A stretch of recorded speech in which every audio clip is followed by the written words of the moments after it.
طيب on va commencer. Si ça va pas, elle nous dira, Inch'Allah. طيب. إن الحمد لله نحمده ونستعينه ونستغفره ونعوذ بالله من شرور أنفسنا وسيئات أعمالنا من يهده الله فلا مضل له ومن يضلل فلا هادي له وأشهد أن لا إله إلا الله وحده لا شريك له وأشهد أن محمدًا عبده ورسوله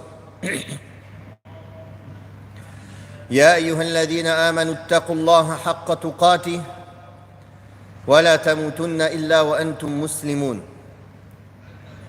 يا أيها الناس اتقوا ربكم الذي خلقكم من نفس واحدة وخلق منها زوجها وبث منهما رجالا كثيرا ونساء واتقوا الله الذي تساءلون به والأرحام إن الله كان عليكم رقيبا يا أيها الذين آمنوا اتقوا الله وقولوا قولا سديدا يصلح لكم أعمالكم ويغفر لكم ذنوبكم ومن يطع الله ورسوله فقد فاز فوزا عظيما أما بعد فإن أصدق الحديث كتاب الله وخير الهدي هدي محمد صلى الله عليه وسلم وشر الأمور محدثاتها وكل محدثة بدعة وكل بدعة ضلالة وكل ضلالة في النار. Donc nous continuons l'explication de Manhaj al-Salikin de Cheikh Abdurrahman ibn Nasir al-Sa'di rahimahullah sur le chapitre des règles liées aux familles. La fois dernière, nous avons vu les règles de cohabitation avec les épouses. Et on a fini ce chapitre par la manière de régler les conflits avant d'en arriver au divorce. Et nous avons parlé de ce qu'Allah tabaraka wa ta'ala a cité dans le Coran, que si on a peur d'une division entre eux, فَابْعَثُوا حَكَمًا مِّنْ أَهْلِهِ وَحَكَمًا مِّنْ أَهْلِهَا إِنْ يُرِيدَا إِصْلَاحًا يُوَفِّقِ اللَّهُ بَيْنَهُمَا. Envoyez un arbitre sage de sa famille à lui et un arbitre sage de sa famille à elle. S'ils veulent la correction et l'arrangement, Allah va leur permettre cela. Donc, nous avons parlé de quelques règles liées à cela, et que si, au bout du compte, les arbitres voyaient qu'il n'y a pas de solution à part la séparation, ils revenaient au juge qui les a envoyés pour que le juge il puisse les convoquer et juger, si nécessaire, de cette séparation. La séparation, comme le mariage est un contrat qui se fait avec des conditions, avec des piliers et des conditions et une formulation et une acceptation, la séparation en islam aussi, elle se fait de certaines manières précises. L'imam Ibn al-Qayyim rahimahullah a dénombré une vingtaine de manières de se séparer en islam. Que ce soit les différents types de divorce ou autres, comme on va le voir dans les chapitres qui arrivent après, ou les annulations de mariage, ou annulation pour défaut, ou annulation car une condition n'a pas été respectée, demande d'annulation, ou le chapitre que nous allons voir aujourd'hui qui est la demande de khula'. La demande de khula', qui est la demande de séparation contre une compensation financière. La demande de séparation contre une compensation financière. D'ailleurs, le cheikh a dit, ce type de résiliation consiste en ce que l'homme se sépare de sa femme moyennant une compensation de la part de la femme ou de la part d'un tierce. Donc c'est ça le khula'. On comprend à travers cette définition, quand le cheikh a dit une séparation, firaq, ici ils ont traduit par résiliation, mais ce n'est pas dans tous les cas une résiliation. Le khula', ce n'est pas dans tous les cas une annulation ou une résiliation du mariage. On va le voir. Parfois ça peut compter comme un divorce. Et on va voir les différences entre le divorce et le khula', et entre le divorce qui est fait sous l'image d'un khula', contre compensation.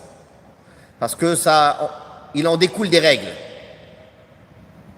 Donc c'est une séparation. En quoi consiste cette séparation? En ce que l'homme se sépare de sa femme. Donc on comprend déjà que le khula', il est dans la main de l'homme. Il n'est pas dans la main de la femme. Il n'est même pas dans la main du juge à la base. Car chez les Hanbalites, par exemple, la vie majoritaire chez les Hanbalites, c'est que le khula', il ne peut être accepté que si l'homme accepte. C'est tout. Il n'y a pas d'autre solution. S'il accepte, il y a un khula'. S'il n'accepte pas, le juge peut juger du divorce pour manquement au devoir, pour une autre raison. Mais il ne peut pas le forcer à faire le khula'. Ça, c'est un avis. Mais l'avis qui est resté, qui a été répandu chez les plus contemporains, parmi les Hanbalites, chez les juges al-Maqadisa, c'est-à-dire qui venaient de Jérusalem, Beit al-Maqdis, comme Ibn Qudama et d'autres, c'est qu'ils considéraient que le juge, il peut aussi forcer l'homme à accepter le khula'. Et aujourd'hui, les juridictions des pays musulmans, la plupart, ils jugent selon cet avis. C'est-à-dire, c'est le juge peut forcer l'homme à accepter le khula'. Mais à la base, le khula' n'est que dans la main de l'homme. Comme le divorce, il n'est que dans la main de l'homme. Ni une femme, elle peut faire le khula', dire j'ai divorcé mon mari. Ça n'existe pas une femme qui divorce son mari. Ou j'ai fait le khula' avec mon mari, je me suis libéré de mon mari. Sous compensation. Ça n'existe pas en islam.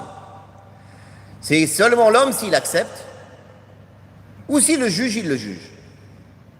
Parfois, le juge peut juger d'un divorce ou d'une séparation, ou d'une annulation de mariage, ou d'une résiliation pour d'autres raisons. On en a parlé précédemment, comme pour des défauts. On a parlé des conditions, des défauts dans le marié, le prétendant ou la prétendante, ou bien un manquement aux devoirs conjugaux. On a parlé la fois dernière des obligations du mari et des obligations de la femme, des devoirs de l'époux, des devoirs de l'épouse. Donc le juge peut juger d'une annulation de mariage ou d'un divorce, ou forcer le mari à divorcer ou autre, s'il y a un manquement dans les devoirs, s'il y a une injustice ou autre. On ne parle pas des cas exceptionnels. On ne parle pas des cas où il y a des manquements dans les devoirs principaux, essentiels, qui lient les liens du mariage, ou des cas où il y a des vraies injustices. Ça, alhamdulillah, la femme a toujours un moyen de se libérer de ces cas-là, en passant par un juge qui juge selon les lois d'Allah, et qui va lui donner le divorce, sans aucun doute, si c'est ce qu'elle veut. Si c'est ce qu'elle veut, et qu'elle est réellement opprimée.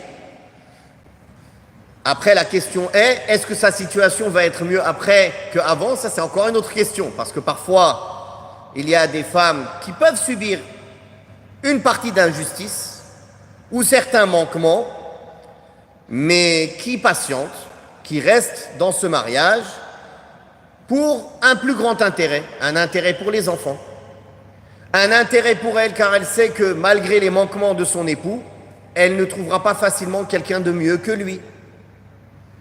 Ou elle va se retrouver dans une situation plus compliquée quand elle sera seule. Mais quelle femme aujourd'hui réfléchit comme ça?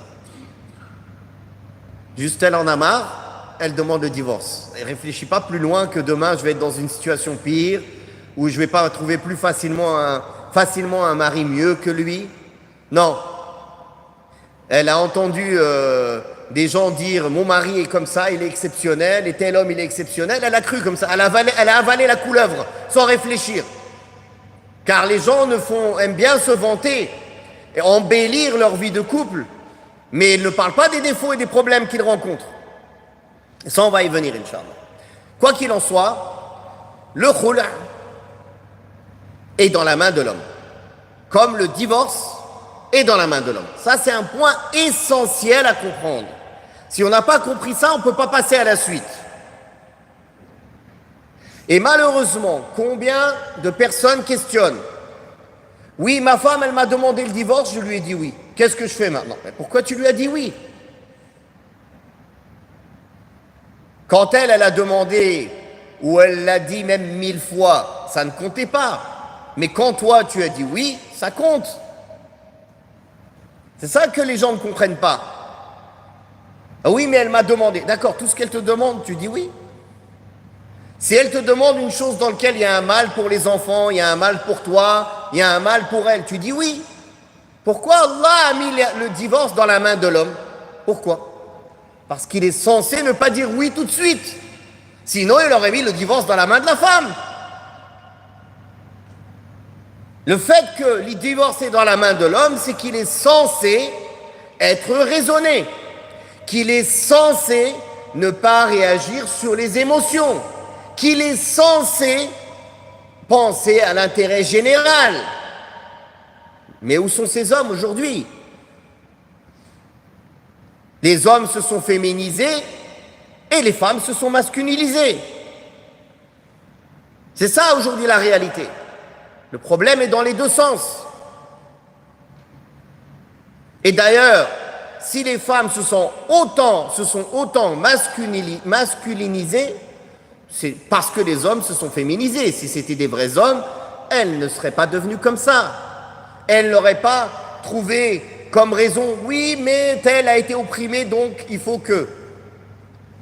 Toujours la même rengaine, la même chose qu'on répète. Parce qu'une femme, ou 10% ou 5% des femmes ont rencontré des problèmes, donc 100% des femmes doivent faire n'importe quoi. Non, le mal ne se corrige pas par le mal. Le faux ne se corrige pas par le faux. L'injustice ne se corrige pas par l'injustice. Ce n'est pas parce que les hommes ne font pas leur devoir que les femmes doivent devenir des hommes. Ce n'est pas une solution. Donc, le khul' est dans la main de l'homme. Il dit, ce type de séparation consiste en ce que l'homme, il n'a jamais dit la femme à un moment ou à un autre, hein, l'homme se sépare de sa femme, moyennant une compensation financière, matérielle. Cette compensation, elle peut venir de la part de la femme, comme elle peut venir de la part de quelqu'un d'extérieur. La demande aussi, même la demande de khul', elle peut venir de quelqu'un d'extérieur. Son père, son frère, un ami, il voit qu'elle est opprimée, il voit qu'elle n'est pas bien. Il lui dit, écoute, tiens 10 000 euros, libère-la, barakallahu fik. Donne-lui le khul', libère-la, tiens 10 000 euros. Qu'est-ce que tu veux? Tu l'opprimes, tu lui donnes pas ses droits, tu fais pas ton devoir. Tiens, tu veux de l'argent? Tiens 10 000 euros, libère-la. Par exemple, c'est permis. Donc le khul', la demande de khul' peut venir de la femme, comme la demande de khul' peut venir de quelqu'un d'extérieur. De même, la compensation donnée, elle peut venir de la femme, comme elle peut venir de quelqu'un d'extérieur. Si quelqu'un veut la libérer, veut l'aider de sa famille, ou même un proche, ou une amie, c'est valable. Mais attention à un hadith très dangereux. où le prophète sallallahu alayhi wa sallam a dit, hadith relaté par Abu Huraira et rapporté par l'imam Abu Daoud, et c'est un hadith authentique, où le prophète sallallahu alayhi wa sallam a dit, celui qui arrive à duper la femme en remplissant son cœur de haine envers son mari, ou qui arrive à duper un esclave en remplissant de haine son cœur envers son maître, il ne fait pas partie des nôtres. Le prophète sallallahu alayhi wa sallam a dit, celui qui fait ça, il ne fait pas partie des nôtres. Donc c'est une mise en garde grave, c'est un péché grave de pousser une femme au divorce. Donc si quelqu'un vient, demande au mari qu'il fasse le khula' sans raison valable, il rentre dans ce péché. Même si lui veut libérer la femme ou le pays. Encore pire, si c'est quelqu'un qui fait ça parce que peut-être derrière il veut récupérer cette femme, il rentre dans ce péché.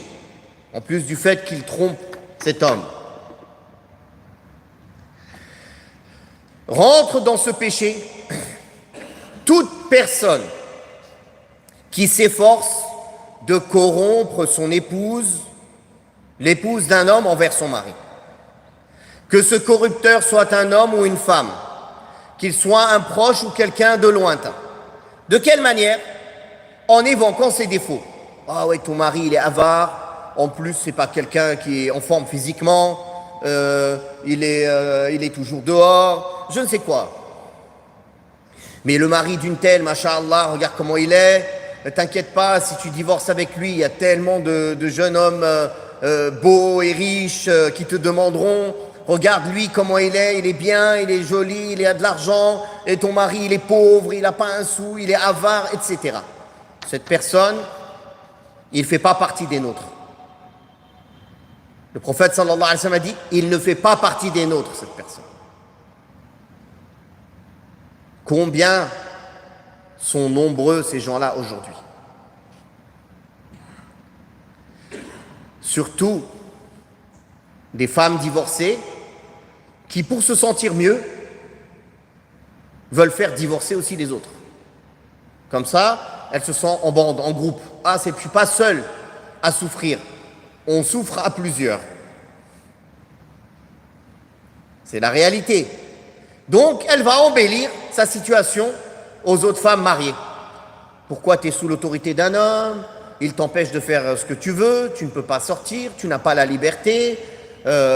Fais-toi un petit commerce, comme ça, le jour où tu veux partir, tu seras indépendante, et c'est parti. Elle lui gonfle la tête. Elle lui remplit le cœur de haine envers son mari. Jusqu'à ce que cette femme, d'un moyen ou d'un autre, de toute façon, si la femme, elle devient corrompue, l'homme, qu'est-ce qu'il pourra faire? On n'est pas dans une société où aujourd'hui, il va pouvoir la forcer, la corriger, la punir. À l'époque, si une femme faisait ça, l'homme, la famille de l'homme, la famille de la femme, ses frères, son père, tout le monde se mettait sur elle jusqu'à qu'elle revienne au droit chemin. Elle veut ou elle veut pas, elle était obligée de revenir au droit chemin. Tout le monde contre elle. N'est-ce pas? Aujourd'hui, non. Tu veux essayer de corriger ta femme pour qu'elle revienne au droit chemin? Tout le monde est contre toi. Ta famille est contre toi. Sa famille est contre toi. La société est contre toi. Les juges sont contre toi. Tout le monde est contre toi. Il faut la laisser se corrompre et devenir une Satan. Là, tout le monde va t'applaudir. Personne ne va t'embêter. Mais tu veux la serrer et la remettre au droit chemin, tout le monde va se mettre contre toi. Donc pour éviter d'en arriver à là, puisque aujourd'hui, ce n'est pas facile de redresser quelqu'un qui essaie qui s'égare, même quelqu'un qui à la base est censé être sous ton autorité, qui est ta femme, même tes filles, qui aujourd'hui, combien de frères, ils voient leurs filles, ils savent que leurs filles font des choses et disent des choses qui ne plaisent pas à Allah, mais ils ne font rien. Ils les laissent continuer à s'égarer.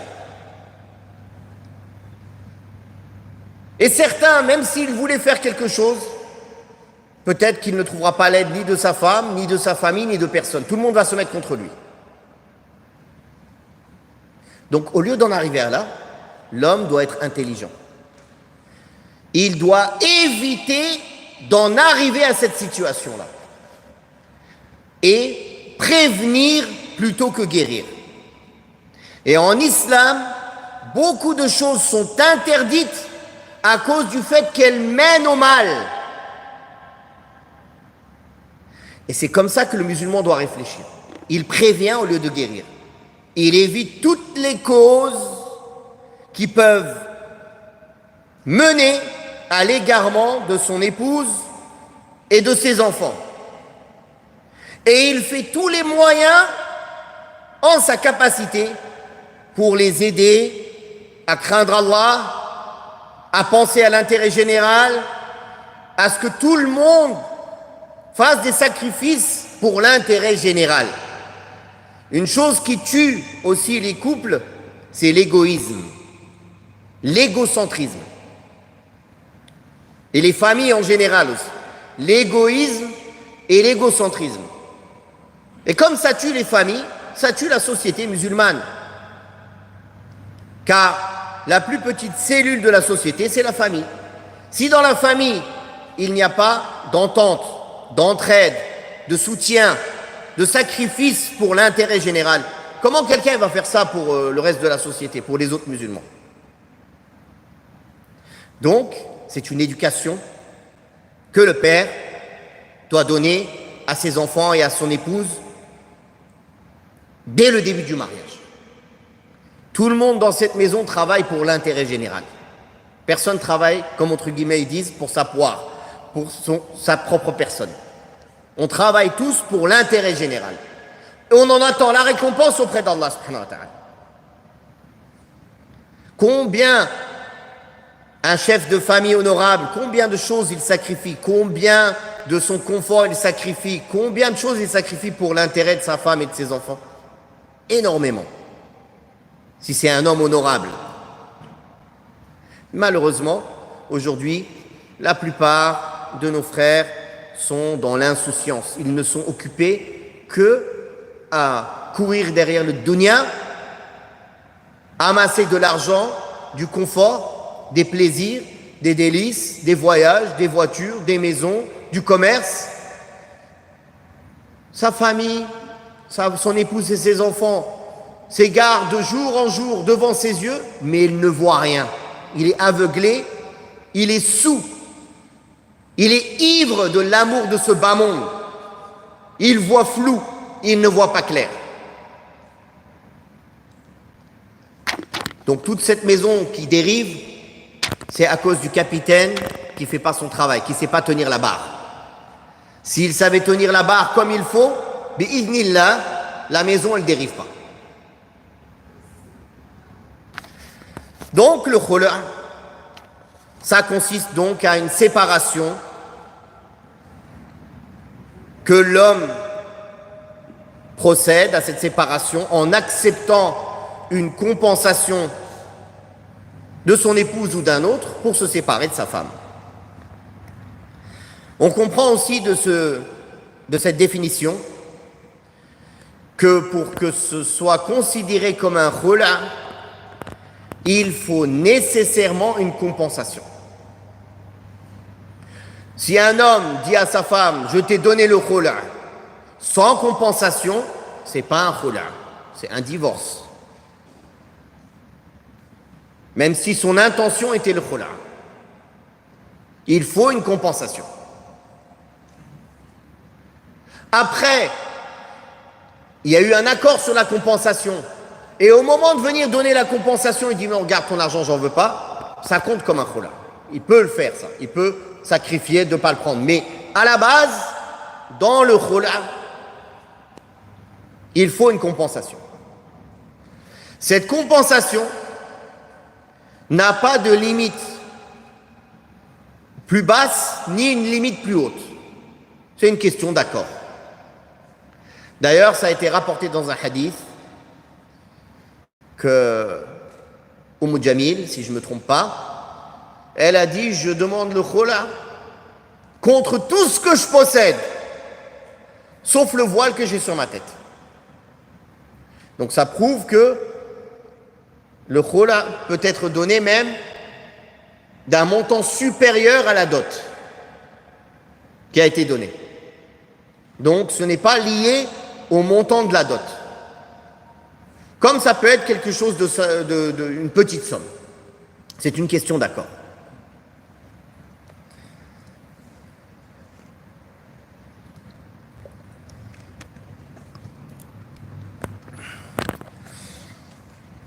Bien sûr, ce qui doit pousser à demander le khula, que ce soit de la femme ou d'une personne tierce, c'est une raison valable.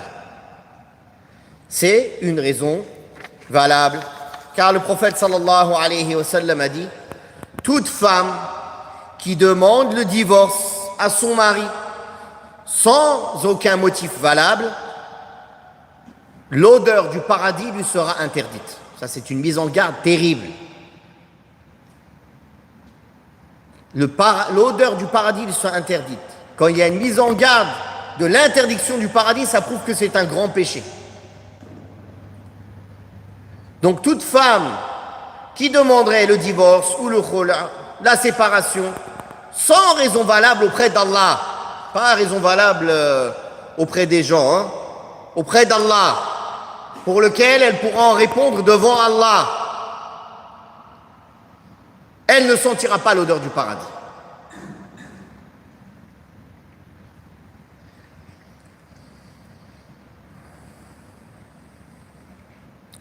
Et si ceci a été dit au temps du prophète sallallahu alayhi wa sallam, alors que la société était une société islamique, que quand un enfant se retrouvait après le divorce de ses parents, gardé par sa mère et par la famille de sa mère, ou par le père et la famille de son père, il restait dans une ambiance qui était saine pour lui. Il retrouvait quand même, il avait un certain équilibre. Il n'était pas perdu comme maintenant. Si ceci est dit à cette époque-là, où la société était pure, où les familles étaient unies, où l'enfant n'était pas délaissé, que dire aujourd'hui quand on voit les désastres d'une séparation sur les enfants? Donc le danger est encore plus grand et la gravité de la séparation est encore plus grande. Car les méfaits de la séparation sur l'époux, sur l'épouse et sur les enfants sont encore beaucoup plus grands. Donc plus les méfaits sont grands, plus le péché est grand. Et plus la gravité de cette séparation est grande. D'où la nécessité de revoir à 10 fois, à 20 fois s'il faut, même plus que cela, l'idée de se séparer avant d'en arriver à là. Avant d'en arriver à là. Alhamdulillah, en islam, ce n'est pas comme dans certaines religions où le divorce est interdit. Non, en islam, le divorce est autorisé. S'il y a un intérêt, le divorce est autorisé. Parfois, il peut même être obligatoire. Parfois, il peut être recommandé. Si quelqu'un est marié avec une perverse, on ne va pas lui dire de rester avec elle. Il faut qu'il se débarrasse d'elle rapidement. Et le contraire est vrai. Si une femme est mariée avec un pervers, on ne va pas lui dire reste avec ce pervers et égare-toi avec lui. Il va falloir qu'elle se sépare de lui. Mais on parle dans les situations normales. Dans les situations normales. Bien sûr, tout le monde a des manquements, des péchés, hommes et femmes. Mais malgré cela, on regarde la globalité, la généralité de la situation. Si quelqu'un, dans sa globalité, c'est quelqu'un de sérieux dans sa religion, dans son comportement, pareil pour la femme. Donc, si à l'époque, c'était, entre guillemets, plus simple de divorcer, moins de conséquences néfastes, et les divorces n'étaient pas autant répandus, Alors comment se fait-il qu'aujourd'hui, où les conséquences sont plus néfastes et que les méfaits sont plus grands, il y a beaucoup plus de divorces? Tout simplement car il n'y a pas la valeur de la famille et de cette union sacrée auprès d'Allah tabaraka wa ta'ala dans le cœur des gens. Car les gens sont devenus beaucoup plus égoïstes, égocentriques, et ils ne pensent qu'à leur propre personne. Sans compter toutes les idées féministes, etc., qui ont envahi les esprits des hommes et des femmes. Et pas seulement des femmes. Il y a des hommes, aujourd'hui, beaucoup plus féministes que les femmes. La preuve de la légalité du khula', c'est la parole d'Allah tabaraka wa ta'ala dans Surat al-Baqarah, verset 229. فَإِنْ خِفْتُمْ أَلَّا يُقِيمَ حُدُودَ اللَّهِ فَلَا جُنَاحَ عَلَيْهِمَا فِيمَا افْتَدَتْ بِهِ. Et si vous craignez qu'ils n'arrivent pas à établir ou à se conformer aux ordres d'Allah, alors ils ne commettent aucun péché si la femme se rachète avec quelques biens. C'est-à-dire achète sa liberté avec quelques biens. Ça, c'est dans le Coran. Et dans la sunna du prophète sallallahu alayhi wa sallam, il y a le hadith rapporté par l'imam al-Bukhari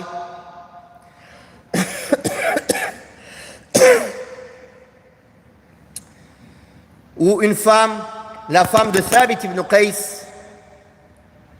est venue voir le prophète sallallahu alayhi wa sallam et a dit: ô messager d'Allah, je ne reproche à Thabit rien dans sa religion, ni dans son comportement, mais j'ai peur de l'ingratitude. Alors le prophète sallallahu alayhi wa sallam lui a demandé: serais-tu prête à lui rendre le jardin qu'il t'a offert? Elle a dit oui. Alors elle lui a rendu et il l'a séparée. Il a accepté, donc Thabit a accepté sa séparation, le khula'. Ici, on pourrait dire elle a demandé le divorce sans raison valable. Non. Là, elle a demandé le divorce par crainte de désobéir à Allah. C'est-à-dire parfois, une femme a été mariée avec un homme sans vraiment qu'il lui plaise. Mais elle a accepté, elle s'est dit on va essayer. Mon père, il a dit qu'il était bien, allez bismillah, on va essayer.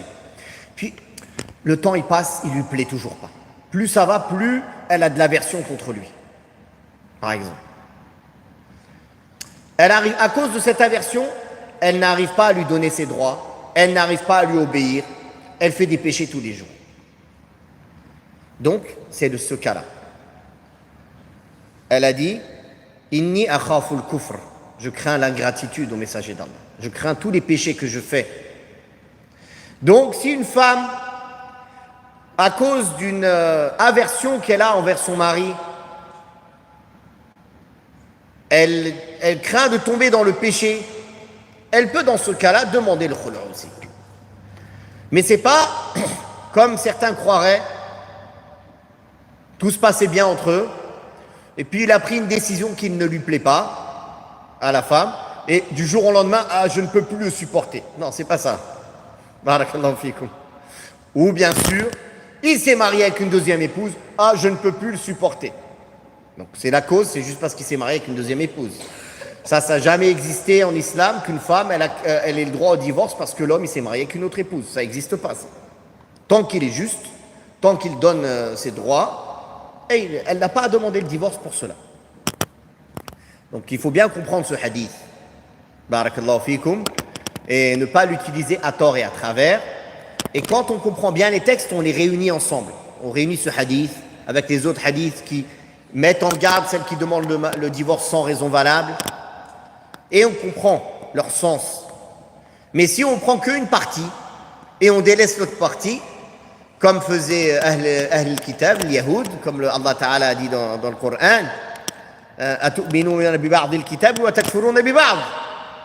et ça aujourd'hui beaucoup font cela. Ils vont prendre que les parties qui les arrangent. Par exemple, les hommes, ils vont prendre tous les hadiths qui parlent de l'obéissance à l'homme. Il ne prend pas les hadiths où le prophète sallallahu alayhi wa sallam lui a ordonné d'être bon avec les femmes d'être doux avec elle, etc. Non. Et la femme, tous les hadiths qui parlent, qui sont de son côté. Non, ça n'existe pas. Il faut être juste et objectif. Il faut réunir tous les textes qui parlent de ce sujet pour en comprendre l'essence et en tirer les règles.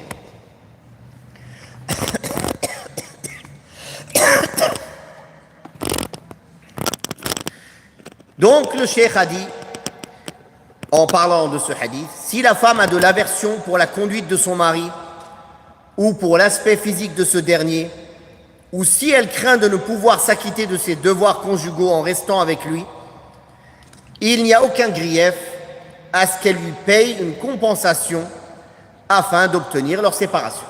Et là, bien sûr, s'il n'accepte pas, ça ne marche pas. Il faudra dans ce cas-là qu'elle saisisse un juge. Et le juge, s'il est juste, il va écouter ses doléances et voir si sa demande est acceptable et justifiée. Et dans ce cas-là, il pourra juger en sa faveur.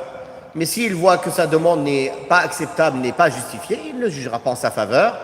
Il va lui dire, Binti, patiente avec ton mari et demande à Allah qui te protège contre les shaitans, hommes et djinns qui t'ont insufflé cette idée et reviens à ton droit chemin. Voilà, tout simplement.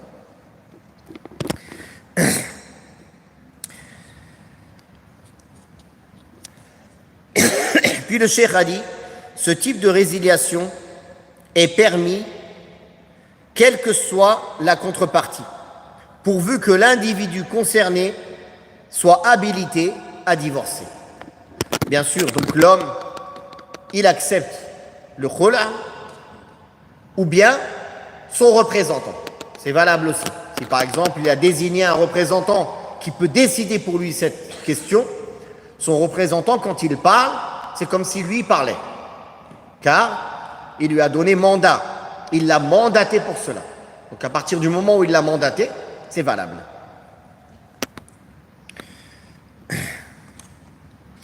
Puis le cheikh a dit, dans le cas où la demande de résiliation n'est pas motivée par la crainte de ne pouvoir observer les limites sacrées d'Allah, il y a un hadith dans lequel le prophète sallallahu alayhi wa sallam a dit, toute femme qui demande le divorce à son mari sans aucun motif valable ne sentira pas l'odeur du paradis, ou bien l'odeur du paradis lui sera interdite.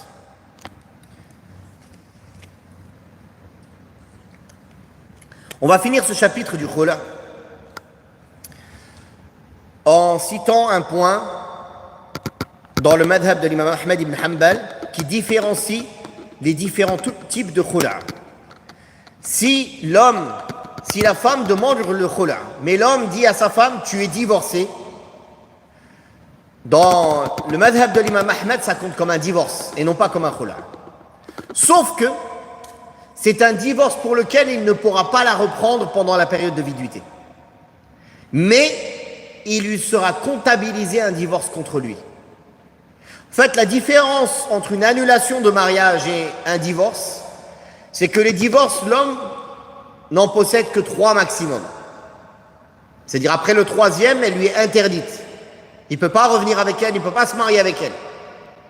Sauf si elle se marie et le mariage est consommé et elle est divorcée et il se remarie.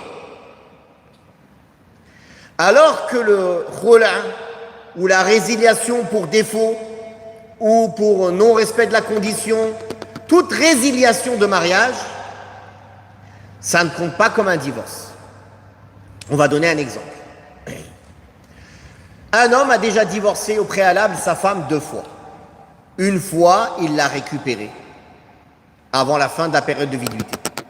Une deuxième fois, la période de viduité est passée, il s'est remarié avec elle avec un contrat. Ils sont mariés. Mais il a déjà dépensé combien de divorces? 2. La 3e fois, elle lui demande le khula. Et lui, il accepte et lui dit, khala'tuki, j'ai accepté ton khula, je t'ai donné le khula.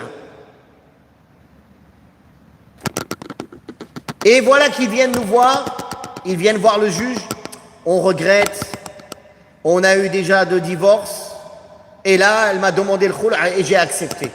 Je voudrais me remarier avec elle. Il peut, car ce khul' ne compte pas comme un divorce. Il n'a que 2 divorces à son actif. Vous avez compris la différence entre le khul' et le divorce. Par contre, si elle vient, elle lui dit donne-moi le khul', et lui il dit tu es divorcé, et il prend la compensation, chez les Hanbalites ça compte comme un divorce. Donc il lui dit c'est fini, tu ne peux plus te marier avec elle. Vous avez compris? D'ailleurs, eux, ils différencient 3 cas. Le cas où il dit tu es divorcé, ça compte un divorce, même s'il y a une compensation. Le cas où il lui dit je te donne le khul', mais avec l'intention du divorce, ça compte comme un divorce. Et le cas où il lui dit je te donne le khul' ou khala'tuki, sans intention précise ou avec l'intention du khul', ça compte comme un khul'. Donc comme une annulation de mariage. Et s'il y a une annulation de mariage, la différence aussi, elle se fait dans la période de viduité.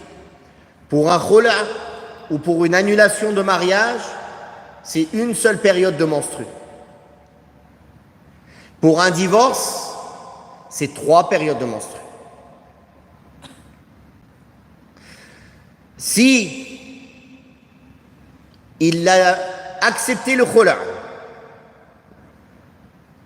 contre compensation financière, même si elle n'a pas été encore donnée, elle lui devra, c'est une dette. À partir du moment où elle a accepté, c'est valable. Contre compensation financière, ou il a dit je te divorce, contre compensation financière, il ne pourra revenir avec elle qu'avec un nouveau mariage. Et un nouveau contrat de mariage, avec une nouvelle dot, avec les tuteurs, avec toutes les règles du mariage. Est-ce que c'est clair? Voilà concernant le khul'. Et Inch'Allah, la fois prochaine, on va parler du divorce, qui est un chapitre un peu plus grand, où on essaiera de prendre le temps de bien expliquer, Inch'Allah. Est-ce qu'il y a des questions? Non.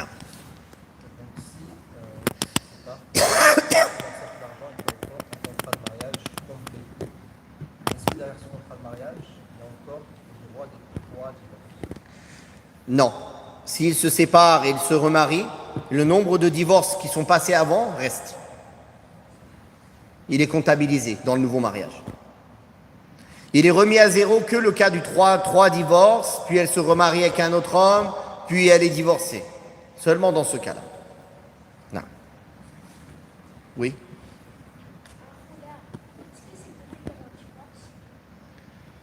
C'est comme un... Par rapport à ta compréhension à toi, oui, c'est comme un divorce. C'est-à-dire qu'ils ne vivront plus ensemble. Oui. Oui. Est-ce que c'est définitif? C'est définitif, sauf s'ils se remarient. Non, est-ce qu'ils peuvent se remarier entre... Ils peuvent se remarier, mais ils doivent se remarier comme s'ils étaient 2 étrangers. Ils doivent refaire un mariage entier.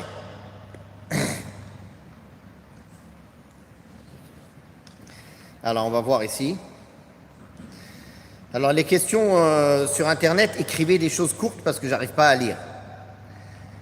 Si la femme demande le divorce sans excuse valable, elle ne sait rien. Puisque la femme ne demande pas le divorce. Non, quand on dit si la femme demande un divorce, c'est-à-dire qu'elle demande le khul' ou qu'elle demande à son mari de divorcer. C'est dans ce sens-là. C'est une demande. C'est-à-dire quand on dit pas que la femme ne demande pas le divorce. On dit que la femme ne peut pas divorcer. Elle peut demander à son mari, divorce-moi. Si c'est pour une excuse valable. Elle peut dire, s'il te plaît, divorce-moi. Ou donne-moi le khul'. C'est dans ce cas-là, barakallahu fikum. Quand on dit que la femme ne peut pas divorcer, c'est-à-dire, elle ne peut pas dire je divorce. Ça compte pas. Si elle dit je divorce, c'est comme si elle disait je me sens bien aujourd'hui. Ça n'a aucune valeur juridique en fait. Islamiquement parlant, ça n'a aucune valeur. Je divorce, c'est comme si elle disait je suis fatigué ou je vais bien aujourd'hui. Ça compte 0. Donc c'est pour ça que beaucoup de gens, oui, ma femme m'a divorcé. Je dis Allahu Akbar. Comment ça ta femme t'a divorcé? Je ne connaissais pas ça.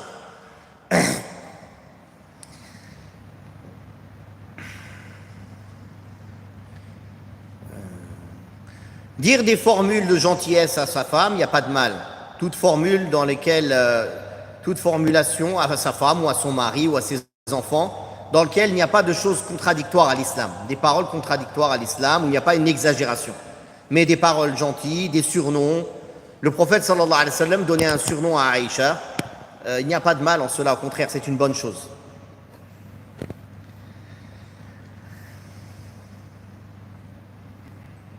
Allah Akbar.